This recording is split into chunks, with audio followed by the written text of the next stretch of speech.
Hey, buddy. Hey, welcome to Game Audio Hour, where we're going to talk about creepy audio and stuff. It's our weekly podcast where we discuss all things game audio, from creative ideas to the latest techniques, project experiences to audio secrets. Here's where you'll find your in-depth coverage and opinions related to game audio. Are you guys creeped out by that number station? Are you guys just being quiet? There's nobody here. The screens are totally black. Well done.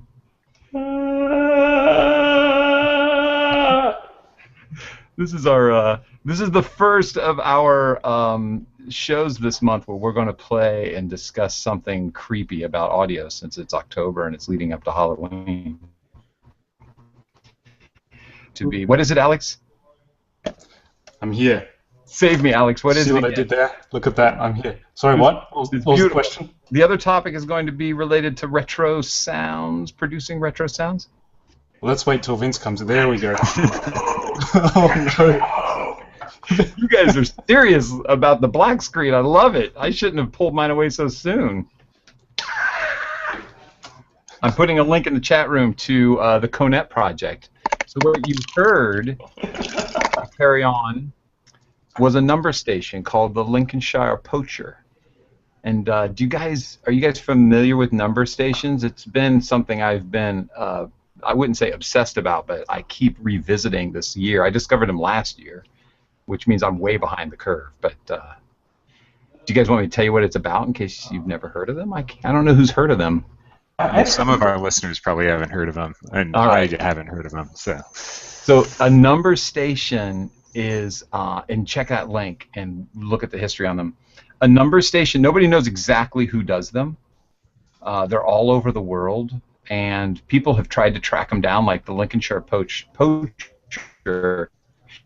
uses that, and then they just usually say sets of 5 numbers, and so somewhere there's a spy getting a message about what he's supposed to go do next, based on those numbers. That's the presumption, anyway. And I think that is so creepy that that guy just got called up to go murder somebody in Czechoslovakia through a kid's little tune and some random numbers. What's especially creepy about it to me is that they use an electronic voice, not a real person, except for one called the Swedish Rhapsody, which uses a little girl to say the numbers. Isn't that just... I'm glad you didn't play that one. And it's shortwave radio stuff, so the quality is in and out, and oh my god. So they play at a specific time on a specific date or group of dates, or all year round, but the numbers change. So somebody is actually doing something with these, sending out messages. They're not just some pre-recorded loop that is constantly the same number and the same thing. Oh man! And then when they say they're all done, there's 5. They do 5 zeros. 0, 0, 0, 0, 0, and then you're like, oh, something just happened. So there's groups of people who have researched, try to find these things. And they're kind of I kind of liken them to the crop circles of audio. They just show up. And there's a documentary on YouTube that I was watching the other day, and well, I was listening to it because it's a radio documentary, and there was a guy on there who had tracked or somehow, however they do it, which would be an interesting topic of how they track audio through a radio system, but they tracked it to Cyprus for the Lincolnshire Poacher, so they don't know what government's sending it, or why it's in English. Like, for instance, the Swedish Rhapsody is in German. The numbers are in German. There's a Spanish one. There's some of them that come out of America. So have I sufficiently creeped you out a little bit for the October creepy things you can do with sound?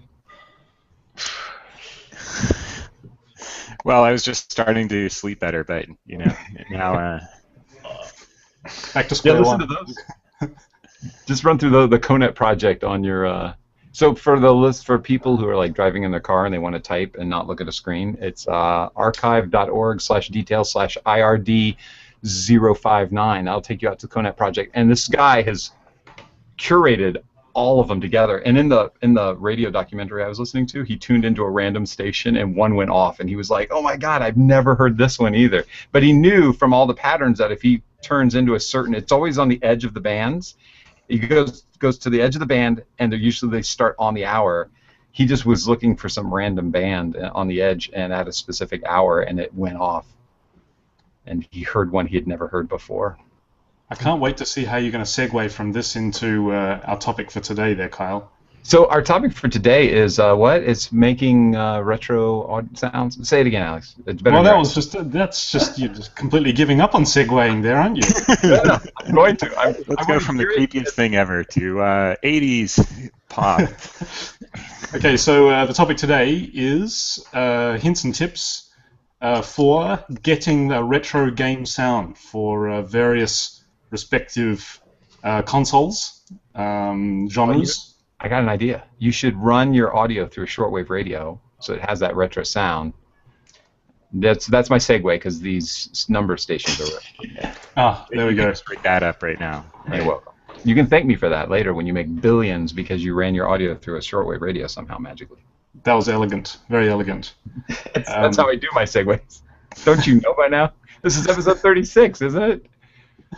Right. So let's talk. So we're talking about getting. Say your client says we want it to sound like a Game Boy music, or we want it to sound like 16-bit console music, or we want it to sound like give us 8-bit chiptune, or something like that. I think a lot of us have had experience with clients wanting that kind of sound. So we're talking hints and tips for getting that today. So where do we begin? This is quite a broad topic. Oh man.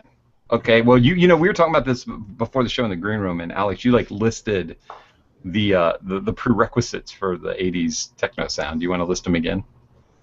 Yeah. Well, I'm not sure how, because the project that I'm working on at the moment is it's a bit different, because it's not specifically a console that we're after with that in that particular case. It's I think today's topic is more talking about getting something to sound like a certain console, as opposed to a certain genre. Okay, gotcha. So an authentic retro sound specific to hardware. Well, so I mean, one thing I think we've how to make it sound like it came off a 2600 or something. Yeah, or it came off a Game Boy or something. Vince, have you ever done any music Have you actually done any music for an actual Game Boy? I haven't done anything for an actual Game Boy. I've done some songs where I would restrict myself specifically to the spec of a particular console. I've only got pulse waves, I've only got triangle waves, things like that.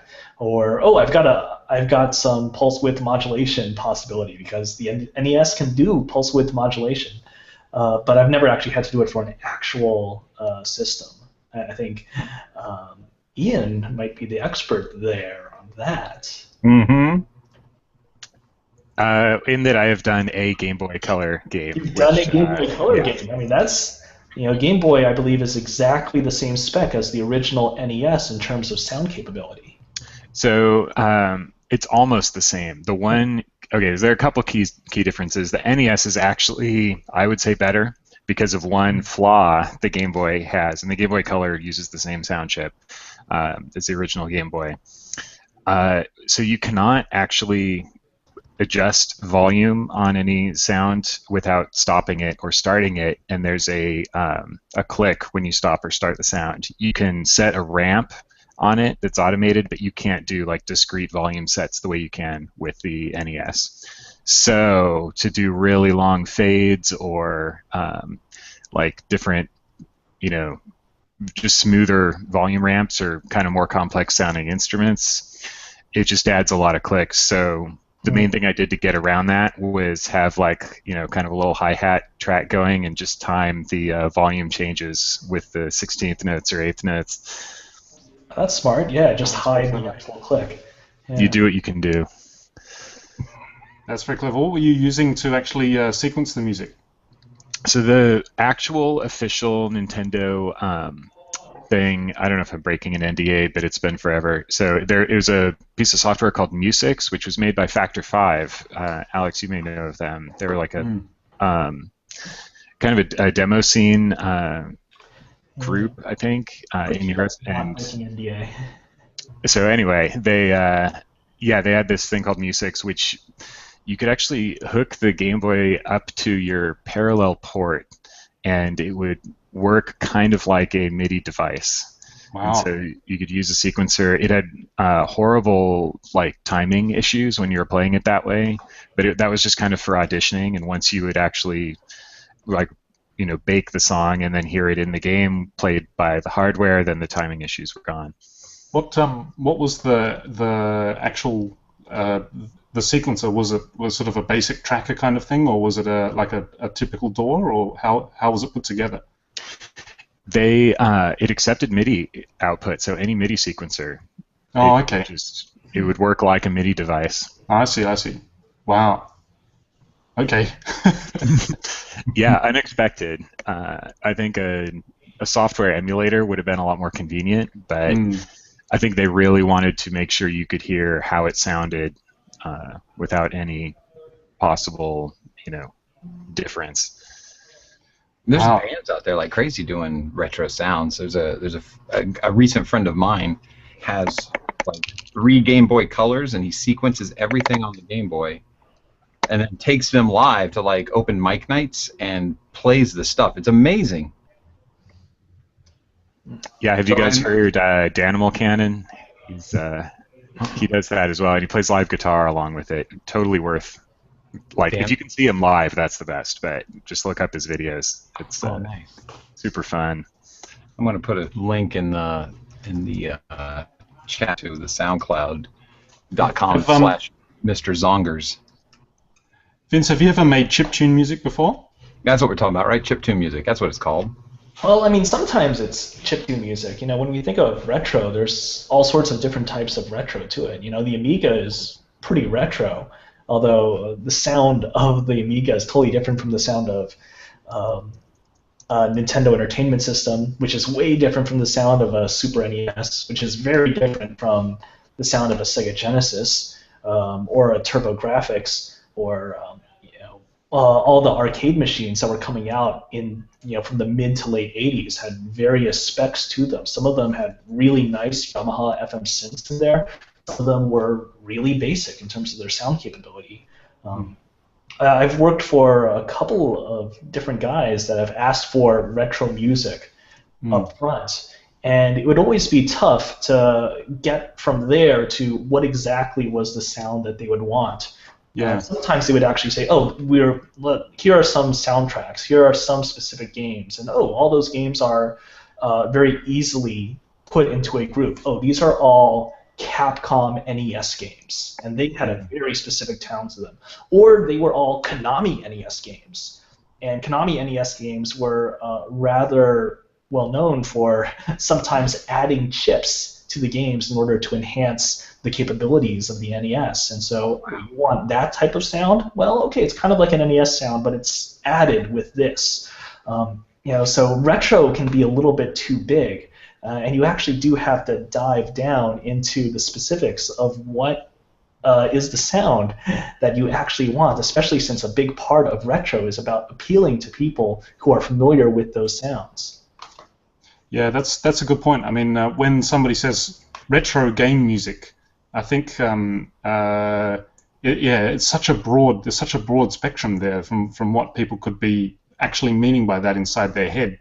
I think though for people who are perhaps less familiar with the whole spectrum of what retro game music encompasses, probably that sort of typical chipzel style, maybe modern chiptune is probably close to what an average person may associate with retro game music. What tips do you think you could share with people if a client says, I want that chiptune sound? What kind of tips, other than just using square waves for everything, are there any other tips that you can share for people to try and achieve that more efficiently? Well, for the NES thing, I know one thing that I learned to do was I would actually divide up, if I was doing something like Fmod, and actually which happens pretty regularly because fmod's used a lot, but divide up your sound generators as fmod banks, and then do things with the max playbacks on the individual banks so that you would actually have cutoffs for different sound effects based on the actual quality of the sound that you got. Your pulse waves will actually interrupt your other pulse waves, wave-based sounds. So it's a priority type system. Triangle waves would interrupt other triangle wave-based sounds in the game, etc. And it's a really subtle thing. Sometimes you're going for the sound, but sometimes people don't realize that more than just the sound, they actually really enjoy the limitations that they heard in the game as well. Oh, the fact that your music sometimes might cut off one of the channels when certain sound effects play. You hear this really big boss sound that actually gets rid of other sounds in the game because the boss sound is so important.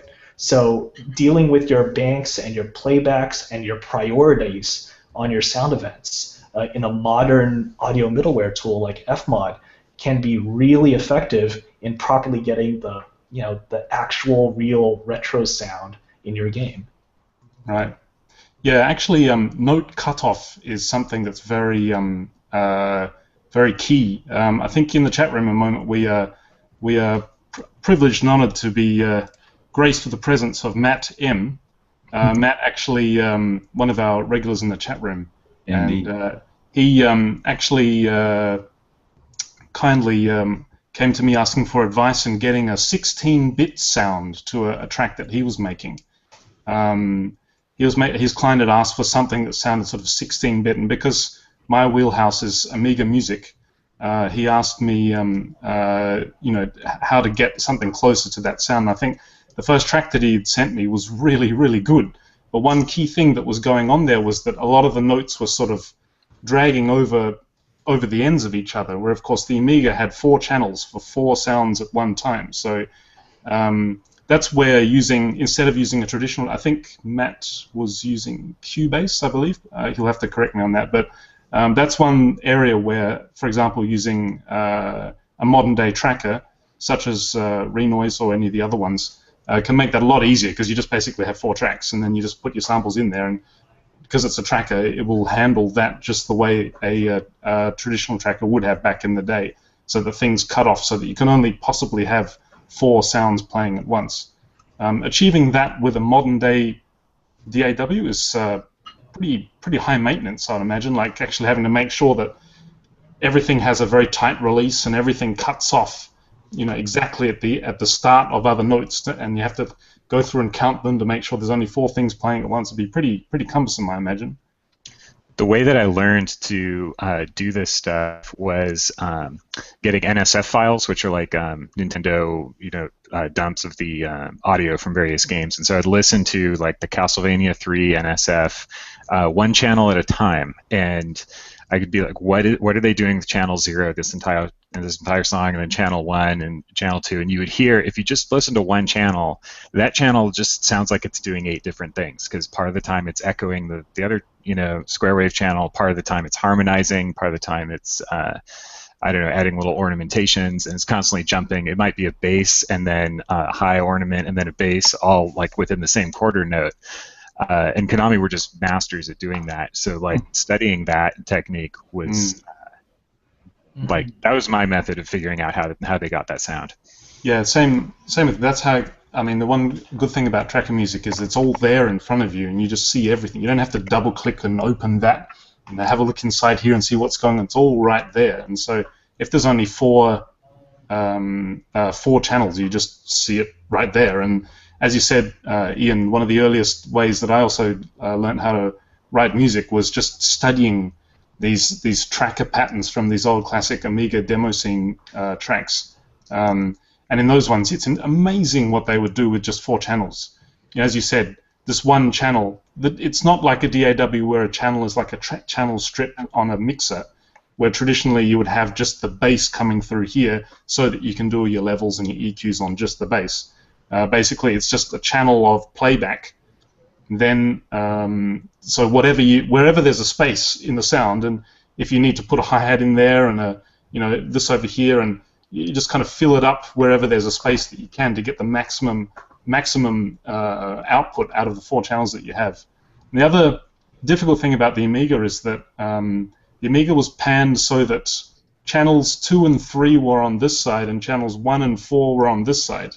So if you have to produce it with headphones, it's really, really hard to listen to, because you've got 2 and 3 in here and you've got 1 and 4 in here, like this, hard panned. So it's okay on a speakers. If you've got speakers, the crosstalk works so that it sort of comes together. At least that's how we all experienced games on the Amiga back in the day. But if you're using headphones, which a lot of gamers do, especially on portable devices, and you've got what was it?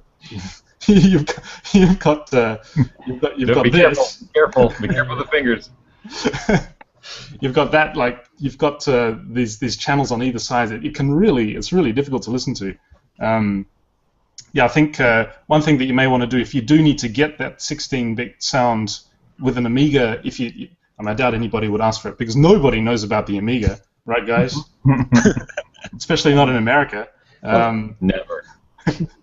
If you need to get that sound for whatever reason, if you're such an amazing client that they say, give us an Amiga sound, first thing you do is call me. Second thing you do is probably it's better not to actually hard pan it. It's probably better to bring it more like closer into the middle here, just so that it's easier to listen to. Mm-hmm. Yeah, one of the things about getting a 16-bit sound that I think would be like one of the first orders of business if you're just getting started is you take some samples that you're going to use and you downsample them to see if you could get like the snare into, I don't know, 8 kilobytes, and get it down to like 12 kilohertz 8-bit sound and make it really loud. And it's kind of, once you have all your samples at these really tiny sizes, then it's going to sound more authentic naturally, because they just didn't have like any amount of memory. If you look at the Super Nintendo, sound dumps, those things I think were 64 kilobytes or something like that. They're really, really small. Yeah. I have a question for you, Vince. Yeah. In chiptunes, you'll get these single arpeggiated notes, which is like it's a throwback to the old tracker. The modern day trackers can still do it, but you have one note and it will arpeggiate between. For example, if the command is like 3/5, then it will give you a major chord just by going between those, and you hear them like these bloops that sound like chords. This is a way to produce a. I'm sure our listeners and viewers know what I'm talking about. That chiptune kind of chord sound. How do you in a tracker? It's easy because you just type in the command. But how do you do that in a DAW? Is there a plugin to do that? Man, it really depends. Man, for things like that, I would probably just render it outside and then bring it in as its own channel, because it's the arpeggiation on mods is so fast. It's sub-frame, and it's hard to get that sort of precision out of most of the tools that are out there in DAW world. So I would just render it outside using honestly, the first thing that I would probably turn to would be something like SFX Machine Pro, which is made for sound effects, but it's great for dealing with things on sub-millisecond levels, which is what you would typically have if you're arpeggiating in any of the tracker formats. You can get things that are that fast. It's just not typically a sound that you would ask for in a DAW, where you don't really have to worry about restricting your polyphony that way. So.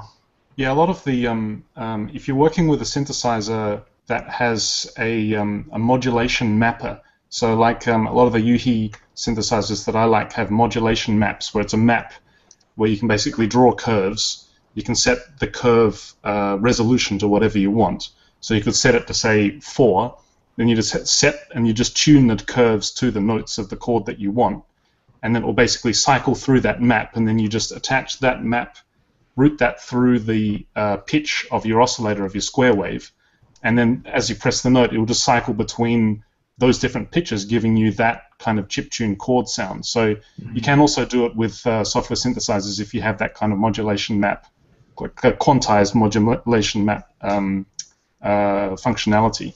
But I've always wondered, like people who make modern day chip music, What are they? Are they all using trackers, or what do they use to do that so easily? Also, when it comes to the tracker, remember when you're doing the arpeggiation, usually what they'll do is they'll just sort of copy paste the arpeggio command over every row. So the speed is actually going to be the speed of the arpeggiation is actually going to be independent of the speed of the tracker pattern. That's right. The arpeggiation would renew every single row, which gives it a certain rhythm that's not the same as just continue a single arpeggiation pattern loop all the way through. So it's that's kind of a subtle thing, but yeah, you could. I think worth mentioning.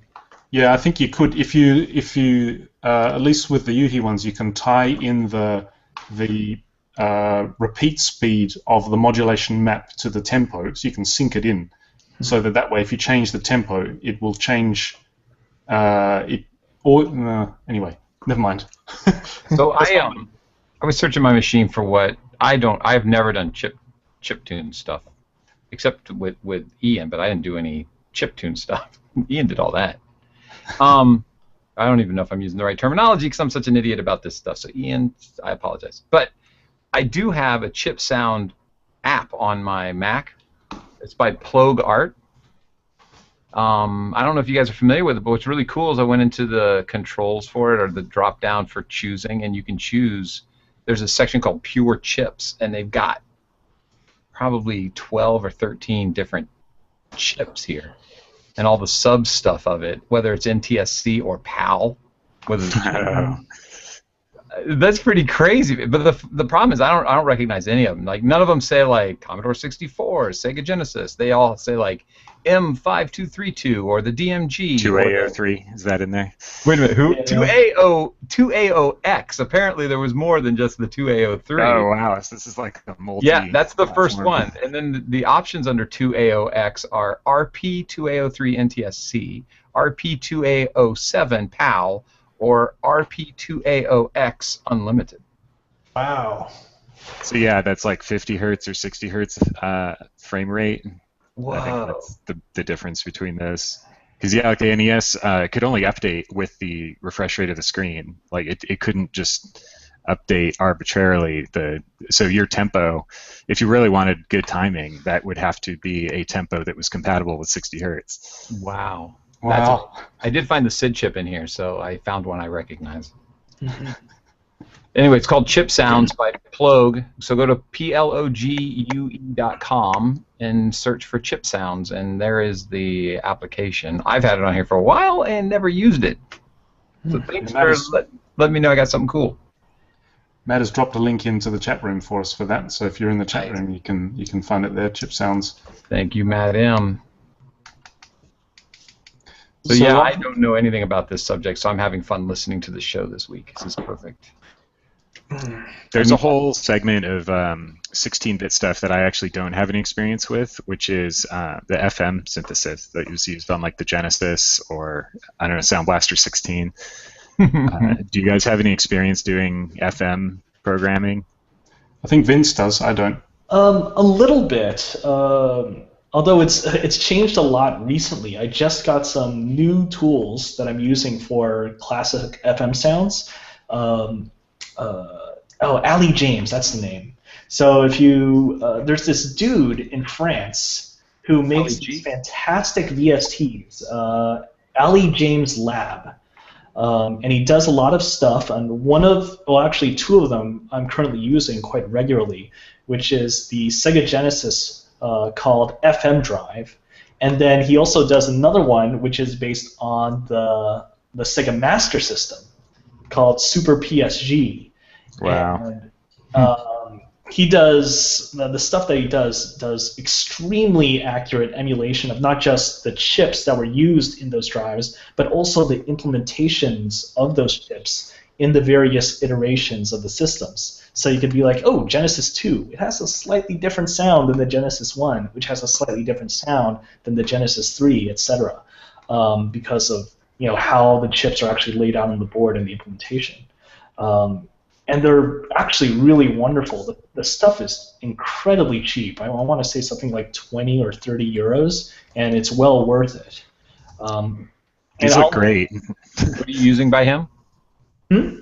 What one would you recommend off the top?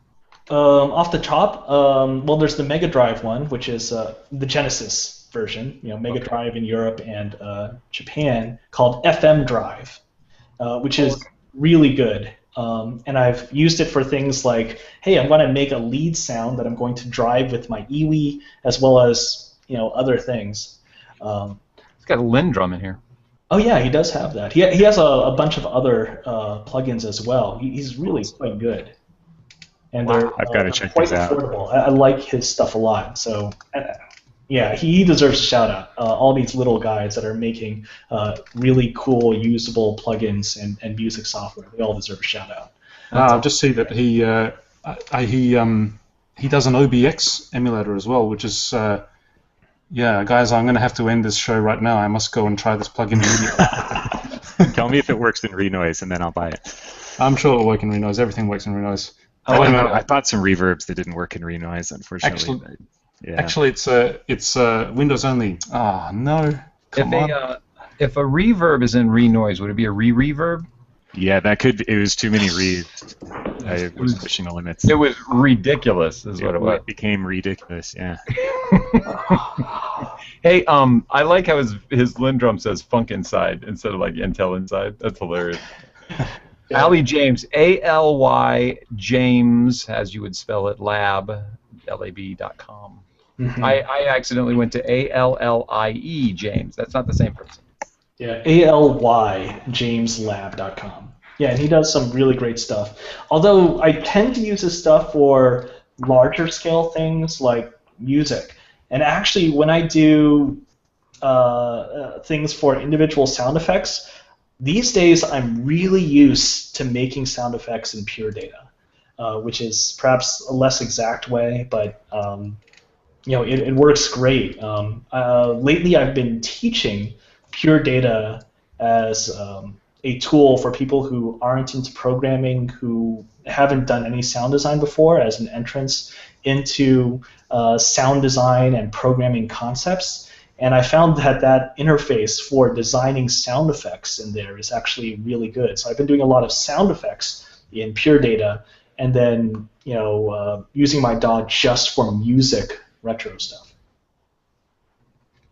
Gotcha. That's cool. That's very old school, because all those sound effects back in the day, like they really couldn't do samples, so they were just all little programs that ran. Yeah, exactly. I still do all of my sound effects with synthesis. So this is a bit of a different. Just on one point there, slight deviation. The one and the only Jack Menhorn,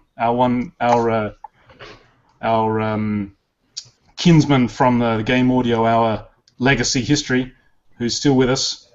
He runs a site called designingsound.org, and this month they're having a special on synthesis in sound effects production. And I was incredibly privileged and honored to get the leading article for that at the start of the month. So if you want to have a look at that, it's at designingsound.org, and the article is called 100% Synthesis in Sound Effects Production, or something like that. I can't even remember the title of my own article. Well done, you. Yeah, thank you. 100% synthesized sound effects for stylized realism in games. Yeah, there you go. That's it. So have a read of that if you're interested. That's all about the way that that I like to work with, actually synthesizing sound effects from the get-go instead of recording anything. So you can have a look at that if you want. Another bookmark. I've got like 9 tabs open now, just from this chat so far. Our job is done. Well, keep going, guys, because you're in an area I know nothing about. Please help yourself. Yeah, so, man, what was I saying? Yeah, Pure Data is great. The Aly James stuff is really great. Man, I'm just going through designingsound.org because I missed this thing about a Patch a Day challenge that they've got going on here. Yeah, I saw that too. That's right up my alley. I love that stuff. Yeah, awesome. So, when's the last time you worked on a project that required you to do retro sound? Ooh, well, I guess it was last year. Alex is doing it right now. Is that what you said, Alex? And Yeah, Vince here. yeah, right. A few weeks ago, actually, I was still working on that. But yeah, the in our case, actually, I can't say, but yeah, it was a particular retro console that needed to be emulated. The best, because I use a tracker like Ian, I use Renoise, and that made getting at least note cutoffs was very easy, and getting these arpeggiated chords, of course, very easy.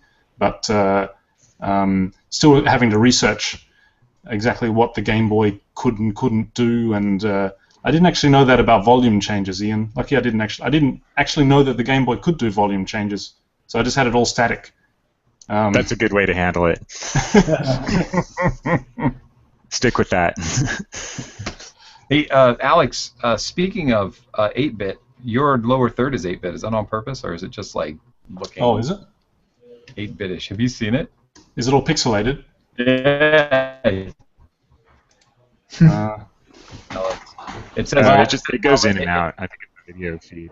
It's just it's in theme with today's topic. That's all. Yeah, that's all. So you just planned ahead. You did your own graphic arts for it.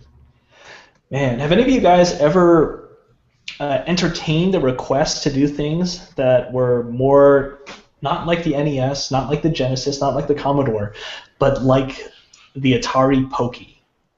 The what? Yeah, the Atari 2600, the VCS, because that thing had a crap sound capability. Yes. Yeah. I believe. Now that you mention it, I worked on a. Was this for the game that's out yet? Okay, well, there's an Adventure Time game that came out that had a variety of like retro tunes, and yeah, they did request an authentic sounding Atari 2600. So I was like, what did that thing sound like? And I looked up some YouTube videos, and it was quite straightforward to get that sound because it could just do like a 50% pulse wave. I don't remember if it could do much more than that. Yeah. It's crap.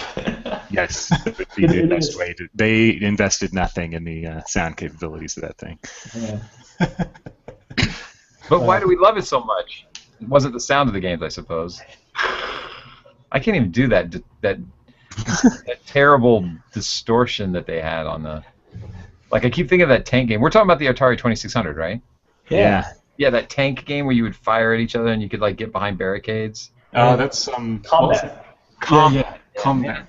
That's I love that, and I can identify that sound within seconds. I can't reproduce it with my mouth, but if somebody had like a text message come in and that was their phone noise, I'd be like, "That's combat." Yeah. People talk about how bad a lot of the arcade ports were for the Atari 2600 because you couldn't get that right sound, much less the graphics, but certainly the sound was off as well. But there's something about the bounce, bounce, bounce that was the Pac-Man sounds, for eating the dots. And Pac-Man on the Atari 2600 is crap from the graphics to the sounds to the gameplay, but I remember those Pac-Man sounds on the Atari 2600, maybe because they were somehow so simple and so blunt that they actually they were easier to comprehend even than the really nice sounds on the original arcade Pac-Man. So you're telling me that it couldn't even do the Pac-Man sounds? Because that was pretty simple stuff. They could, because Ms. Pac-Man on Atari 2600 was actually significantly better. It was not exactly like the arcade of Ms. Pac-Man, but it was pretty good. But Pac-Man for Atari 2600, that thing was just utter crap. Really bad. It's like they barely tried for the thing. Oh, it's Pac-Man. It's going to sell like hotcakes. So why do we need to even bother with investing time and money into this? So one of my favorites, well, actually, it might be my all-time favorite console, is the Intellivision. Just for nostalgia purposes, I love that thing. So I just looked it up out of curiosity. It had 3 sound channels and 1 noise generator, and it was using a General Instruments AY3-8910 chip. Are you guys familiar with that? Is that something that you popularly run into when you're asked to do retro sounds? Does somebody say, I want the Intellivision sound? Well, I mean, that chip was used in a lot of systems, Oh, was it? Yeah, so, I mean, the Intellivision for one, but also the MSX, which was a very popular computer system in Japan, and a lot of games came out for that. Dang, you got the knowledge. Yeah. Yeah, I mean those it's a just a really simple a three voice PSG, and yeah, it's not that bad. Yeah, actually. Yeah, once you get to three voices, you're in good territory. Yeah. Commodore, television, yeah. Yeah, I see Apple II used it even at some time. But one of the things that I loved about it was I had this. There were these games that here or something like that, but basically you had to buy this extra sound cartridge that snapped into the side of your television, and then you put the game in that. Do you remember the name of any of the games? They had like 3 games. That was about it that used that thing. Well, they had the baseball game. I remember that one because that's the one. They had the commercials for that. But it sounded ridiculously terrible. Yes. The voice that would come off of that was like. That actually sounds pretty cool. That's pretty good, Kyle. That sounds really good. I said your mom made me pancakes, in case you were wondering. It was called the IntelliVoice, the add-on. It had Space Spartans, which I had. It had B-17 Bomber, which I had. And then it had Tron Solar Sailor. Come on now, that's got to be awesome. And Bomb Squad. I didn't even hear about Tron Solar Sailor. So I'll be right back. I'm headed to eBay. Oh, man. This is too exciting. But you know what one I want to get? I don't know if this makes a difference and really related to this. It's a classic Kyle segue. Is I'm still dying to buy a ColecoVision. I had a friend growing up who had one, and we played the crap out of Zaxxon. And I've saved all my old consoles. They're in the attic, or like my Pong from Montgomery Ward's is literally hooked up to my television at all times. And I want a ColecoVision, but I have terrible times like hitting the right number. They can get kind of high. Do you guys have a ColecoVision? And secondly, does it have a sound, or did it just use like the Intellivision chip? Oh man, I was never a ColecoVision guy. Although I just want to ask, is it definitively ColecoVision? Because every time I think about that word, I wonder, is it ColecoVision or is it ColecoVision? Oh yeah. Well, I'm from Ohio. It's ColecoVision there, but it's probably like ColecoVision everywhere else in the world. I think it's sort of ColecoVision. I think it's a Sega thing or a Nikon thing. Wow. Well, because Coleco used to be the Connecticut Leather Company, and I also think about other companies like we don't say Jalico, or I don't say Jalico, I say Jalico. How about this word? How do you say this one? The letters are GIF. GIF. GIF. I don't know. I'm not taking the bait on that one. I think we've at Vitae we struck a middle ground. We just call it YIF. GIF. Oh, man. GIF. Yeah, I'm a GIF guy, but I've been corrected more than once for sure. I can't say GIF. I don't say hard guz unless it's some other word. But okay. Anyway, I was just curious what the audio chip was on the ColecoVision, and if it was the same, since you were saying the chip from the Intellivision is used all over the place. But so what is it when people are going retro, right? So somebody says, I want a retro sound. Psychologically, are they looking for something out of the NES, or are they really looking to go backwards to the Atari 2600? Because I find the game industry is a young man's game, and a lot of people who are making games might not have ever played older than an NES. I would say talk them out of using the 2600 if that's what they're looking for. That just needs to be left to history. I think probably if they're saying that they want a retro sound, it's because they're targeting players who played retro games, and I guess the general definition of what a retro game is, especially in the States, is probably the NES, I would guess. What do you guys think? Yeah, that's about right. The NES was just huge in America. Right. When in America it went from 0 games for about a year to Nintendo. So it still baffles me to this day why a proud Californian computer heritage in Commodore 64 and Commodore Amiga was never ever really very big there, and just kind of became religious, took on religious proportions in Europe and Australia. I still don't understand why that is. I go to like the GDC and people are talking about their favorite SNES games or the favorite Genesis games or the favorite NES games, and I'll say, yeah, I like this Amiga game, and people just kind of walk away. It's like, wait, it's an American computer. It's okay. We can talk about epics the next time you come over to America. Okay.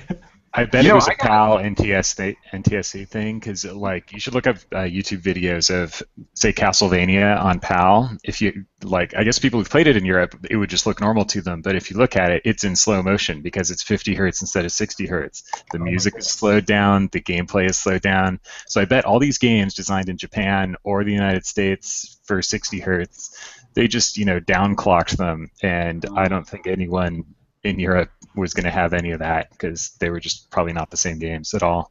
I see. So name some consoles, some chip. Okay, I'm going to get this out, I promise. So I'm a client and I say, I want an 8-bit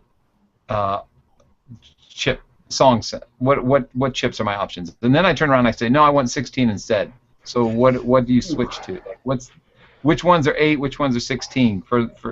Treat me like I'm an idiot. You got to just have like some reference music. Just ask for YouTube videos of what the sound they're looking for is. I can do it graphically. I can look at a picture and go, that's 8-bit, that's 16. But audio, how do you tell the difference between 16 and 8, especially on limited channels? And it's really tough. Probably the big thing is what's going to be the quality of your sounds. Is it going to be FM or is it going to be basic synthesis? And that's a pretty clear difference. With FM synth, you've got all this capability for complex and expressive sound, expressive leads, big bass, and you can sort of hint at that with basic synthesis. So that's one divide. Where do you sit on there? Then the other thing is it going to be samples? Like, oh, this is ostensibly a recording of a sound. The Super Nintendo Sega Genesis divide. The Sega Genesis had FM synth and lots of channels for playback. The Super Nintendo had limited playback channels, but it had the possibility of playing back 8 add PCM channels at a time. So it was crappy sound, but it sounded like a recording of a sound. So you could have decent voices, maybe even a decent recording of a trumpet as your lead, but it wouldn't be that clean synth sound, and you can only have so many voices. Having those reference tracks is really important, but knowing what your max possibilities are for polyphony and the actual quality of the sound is really something to establish right up front. Yeah, that just kind of made me think of something, which is that people don't typically think of Super NES or request Super NES as a retro sound, because when it comes down to it, it was just kind of a sampler, and it didn't really have a distinctive sound the way the Genesis or the NES did.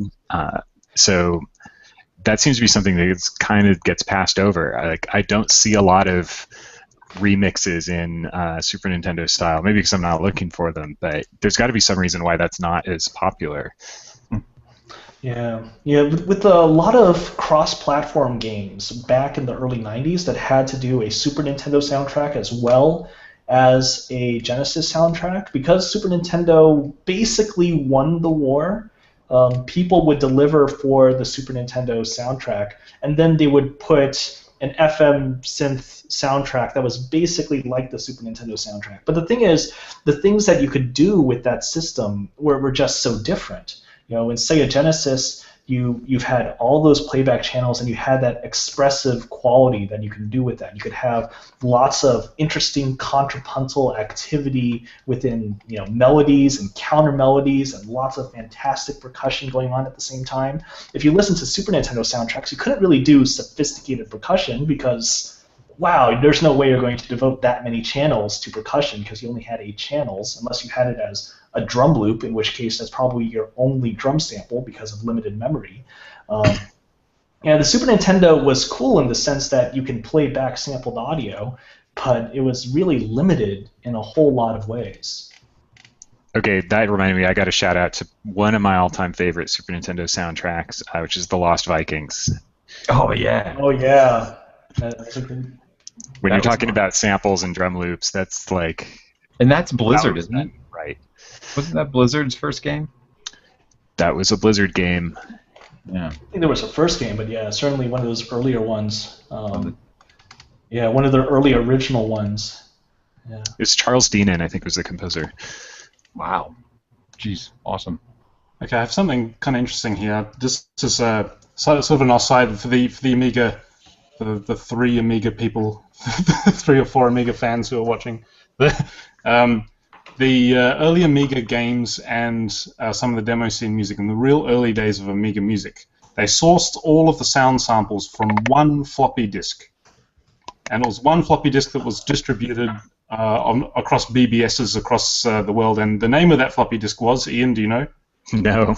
Okay. It was ST-01. Yeah. ST-01 was the name of the disk where I most was people... just going to guess that. I remember that. That I used so many samples that were ST01. Yeah. Now, I bet I actually- did too without realizing it. And I would recognize these sounds if I heard them, right? Yeah, I've just found a list of the sources of where the actual sounds came from. It was the Yamaha the Roland D50 and the Yamaha DX21, which is where most The also with a bit of, D50. Is there a with a bit of- D50 VST out there? I would love to have that. I don't think there is. Here's the list in the chat room if you're interested. This is where the original, very, very early Amiga music sounds all came from sampled versions of these synthesizers. Oh, wow, So- look at that. That's pretty so- cool, man. Yamaha DX21, D50, which pretty much are the two there. Juno. There's Casio CX CZ101 in there as well, and actually no. I wonder who put it together though. Hey, what was the DAW that grew off of the Amiga? Was it Pro Tools that came off the Amiga? That grew out of like Amiga Sound or whatever it was? No, I don't think so. You might be thinking of Notator Logic off the Atari. Logic. Was Logic. If you go through backwards in time, was it the one that was on the Amiga? Because No. I was a Cubase guy for the longest time, and I started on. I always say the Amiga like an idiot. I just looked it up just to correct myself. What is it? The Atari. It's the Atari ST. ST. Mhm. Yeah, Yeah, the ST. that's when I started on. It was Notator. I think that was eMagic's Notator that changed to Notator Logic, and then Apple bought it and just dropped the Notator bit and called it Logic, and then we have Logic. Ah, gotcha. So Logic is basically its pedigree is that it came from the Amiga days, huh? Yeah, I think the only pedigree, the only lasting pedigree that the Amiga has on audio production in general is the Tracker, because the Trackers began with Noise Tracker, I think was the first one, then Sound Tracker, Star Tracker, Pro Tracker, Octamed, and then Med, Tracker. Octamed. Sunrise. Then off to the PC with Fast Tracker, Scream Tracker, Impulse Tracker, and then first generation, second generation, and third generation. Jesus, Alex. We're currently in the third generation of Tracker programs at the moment. So there you go. Awesome. It's like the third age. The third age, the third era. It's like a Tolkien book, isn't it? Yeah. I'm happy to be living in the third era though. I mean, Pro Tracker is fantastic. I remember, if you go to my Twitter page, you'll see that my Twitter background is actually the very first module that I ever heard on an Amiga, which was Creamy the Earth by Romeo and Knight. But yeah, Pro Tracker. I wouldn't want to be using Pro Tracker every day. Renoise, I'm very, very happy to be using every day. But those early trackers, they were yeah, I mean, functional. They were fun. So I'm happy to be living in the third era. Are you still using Renoise, Ian? Yeah, absolutely. I haven't really spent any time with the newest version. Like, that's how long ago I did my last soundtrack. So I've got to check out the new features. Yeah, it'll pop your brain out your ears. The stuff that you've got phrases and notes now, and also probability assigned to notes. So you can actually That's, trigger I don't know if I'm ready for that. yeah. You can trigger notes based on probability, which is really fantastic. It's like Anyway. quantum mechanics. It's like the note is there and not there. That's fun. It's scaring me. Man, But hey, we got to wrap up in 4 minutes. You guys got more? We got 4 minutes of this topic still in you? whew. You know, it's funny. We've been talking all about this, but I know one thing that I was thinking about when it comes to retro in games is, sometimes something that I often see is what strikes me as a game player as a sort of mismatch of the visual aesthetic and the audio aesthetic. And some games actually do this really, really well. Deuce in the channel just mentioned Shovel Knight, which just recently came out, and it harkens back to that old NES style, both with the visuals and the aural, and actually with the physical virtuosity that's required of you to play that game, even though it is also a pretty modern game in many of its game design sensibilities. It does it pretty well. But sometimes it's tough when you're working on a game that has perhaps even a realistic or photorealistic sort of look, and they ask you for something that's retro, or they do something with the visuals in terms of trying to decimate the data in some way, and along with that they ask for something retro because in their mind that sort of limited visual fidelity means you've got to limit the aural fidelity as well, but they're not sure exactly how or why, and so that it's actually up to you to really truly define that aural aesthetic definition. That's true. That's a really good point. Yeah. Like, I would say if I were in that position, I would take that as an opportunity to like use as much license as possible with the what is qualified as retro or chiptunes. If they've got a game that's using 3D graphics or like high quality, high def artwork, and they're asking for retro stuff, then I would be, more inclined to use some reverb, use more channels, use some more sophisticated stuff, but maybe have it be inspired by the retro sound. A lot of the modern day chiptune music is fantastic. It's really they cast aside some of the more meaningless limitations of the hardware of the original stuff, and they just focus on the core satisfying elements of that sound and that tone that we like from a musical point of view instead of from a technical point of view. And they're just basically fantastic, sophisticated pieces of music that just happen to use square waves, or that they just happen to have that timbre. But really, as you say, there's no point in it. The technical limitations can be really cast aside if you can achieve that sound through musical means instead. Mm-hmm. Very cool. Should I play us out with another number station? I want a proper segue this time. Well, you guys have gone. You've guys are all gone very, very dark. It's kind of what is it? It's 11 o'clock in the morning here, so it's not very scary. It's a beautiful day outside, nice and sunny. Yeah, not here. The sun has gone down. I need a flashlight. Yeah. All right. Well, then to sign off, I'm going to play a bit of Swedish Rhapsody. This is the creepy girl one. Let's add some drama. You ready? Okay.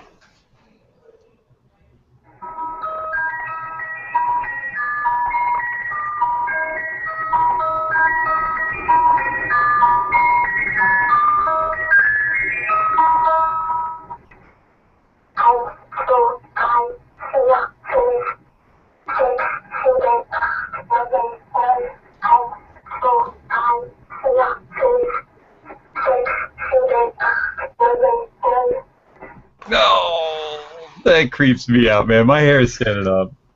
I'm gonna go watch The Ring now to. I mean, can you imagine how exciting The Ring would be if instead of a VHS tape, it was actually a cassette, like an audio cassette? I don't think kids would be able to recognize an audio cassette. Oh yeah, Hey, oh man, that's so funny. I'm going to say this one thing. I bought a new record player this past weekend, and I was teaching my daughter how to find a song. Did I talk about this last week? I can't. I was telling somebody, maybe it was you guys, but anyway. But no, it was last weekend, or maybe it was the weekend before I got the record player. Anyway, I just realized as I was teaching her how to find a song, how to drop the needle exactly on where it needs to be to start a song in the middle of an LP. It's a lost art. Mm-hmm. You know, nobody needs to do that anymore. So I thought, there are kids being born today don't know how to do that. I think Pioneer just released a new direct drive turntable, didn't they? They just did another one? I think because Technic's patent on the original SL 1200 ran out or something, so that now it's open game, and I think Pioneer were the first to get there. I don't know, but there's a new direct drive one for the DJs out there, so hopefully we'll be hearing more vinyl in clubs instead of these harsh CDs and stuff like that. Man, you're so true. I was playing Brian Ferry's Boys and Girls for some friends, some audio friends, and we were just listening to how good the mix is, how amazing, how all these tones are all over the place. Like he doubled the bass with a synthesizer an octave lower, and you can hear it, where you wouldn't get that on a CD, certainly not on an MP3. And yet we're, in game audio, we're saying, hey, mix this stuff and make it sound good, but the people who are mixing it might not have the experience of what it was like to have these full spectrums and how to use that, Anyway, I thought that would be a really cool topic to say, here's some A-B comparisons, but then again, we'd have to do it digitally, so we'd lose some of that quality, or we'd have to do everything at 92, and then it would just be glitchy because Google hates us and makes us scope it. That might be tough. But all right, guys, something to try great for. topic. Yeah, I think so. We should cover like a mixing comparison. There's a mastering mixing studio near me, and the guy who runs it was one of the people that worked on Dark Side of the Moon, and so I'm going to reach out to him and see if I can get him on the show. Fantastic. That'd be great. With a young person who's doing a lot of really great mixing for games and stuff, and say what are your two different ways of doing things? Like here's the old way, and here's the new way, and where's the crossover, and what gets dropped off the edges. That'd be kind of an interesting conversation, I think. That'd be great. Anyway, I'll shoot for that. Cool. Bye, guys. I'm hanging up. Woo! Bye. Great show. Thanks, chatties. Oh, hey, because I always forget this. Please go to our Facebook page. Just look for Game Audio Hour on Facebook and like us. Go to our YouTube page and subscribe to us. And go to our Twitters and twit us. Something like that. Follow. Oh, that's what it is. Do things that make us popular, because we need that. Our egos are very sensitive, and we don't like it if people don't know who we are. That sounds terrible, doesn't it? It also sounds untrue, except I feel like such an idiot saying like, subscribe, do all those things. But that's the age we live in. So please do all those things. Okay, bye.